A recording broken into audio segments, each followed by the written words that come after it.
வத்தலகுண்டு பெரிய பள்ளிவாசலில் ஏற்பட்ட தகராறு வழக்கில் அதிமுக நகர செயலாளர் பீர்முகம்மது என்பவருக்கு 1 வருட சிறை தண்டனை விதித்து நிலக்கோட்டை குற்றவியல் நீதிமன்றம் தீர்ப்பளிக்கப்பட்டது.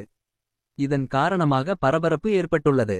திண்டுக்கல் மாவட்டம் வத்தலகுண்டு பெரிய பள்ளிவாசலில் வத்தலகுண்டு ஜும்ஆ பெரிய பள்ளிவாசலின் தலைவராக அப்துல் ரஹ்மான் இருந்தபோது கடந்த 2012 ஜூன் மாதம் பள்ளிவாசலின் மேலாளராக பணிபுரிந்த முகம்மது ரபீக் என்பவரை பள்ளிவாசல் பராமரிப்பு பணியை செய்ய விடாமல் பீர்முகம்மது, தமீம் அன்சாரி, கோழி சாகுல், மியாக்கனி, முகம்மது அன்சாரி ஆகியோர் தாக்கி காயப்படுத்தியது சம்பந்தமாக வத்தலகுண்டு காவல் நிலையத்தில் குற்ற வழக்கு பதிவு செய்யப்பட்டது. அவ்வழக்கு நிலக்கோட்டை குற்றவியல் நடுவர் நீதிமன்றத்தில் கோப்புக்கு எடுக்கப்பட்டு சாட்சிகள் விசாரித்து இறுதியாக தமீம் அன்சாரி, கோழி சாகுல், முகம்மது அன்சாரி ஆகியோர் வழக்கிலிருந்து விடுவிக்கப்பட்டு முதல் குற்றவாளியான பீர்முகம்மதுவுக்கு 1 வருட சிறை தண்டனையும் 5000 அபராதமும் விதித்து குற்றவியல் நடுவர் மன்ற நீதிபதி நல்லகண்ணன் தீர்ப்பளித்தார்.